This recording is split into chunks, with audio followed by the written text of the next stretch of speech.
عن هذه الأمور. لكن في نفس الوقت هناك أناس يجعلون كل شيء أنه عقاب.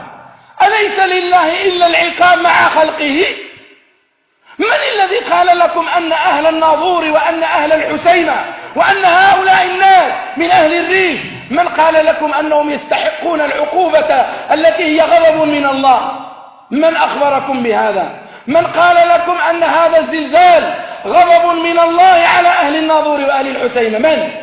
من أخبركم بهذا؟ هل الله تعالى قال في القرآن أنني لا أرسل الزلازل إلا للعقاب؟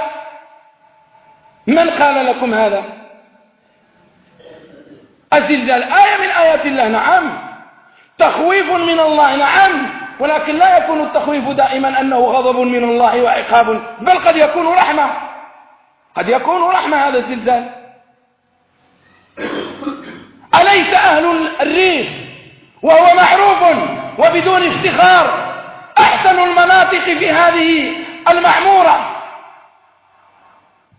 ومن أفضلها، وإن لم نقل هي أحسنها نقول هي من أفضلها محافظة وتدينا؟ أليس هؤلاء الناس فيهم المؤمنون؟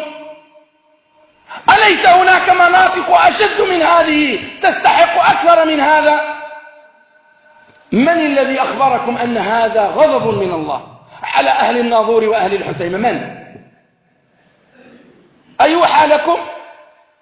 إن كان وحي من الشيطان فذاك، وإن كان وحي من الله فنكفر به، لأنه لا يوحى إلى أحد بعد نبينا محمد صلى الله عليه وسلم.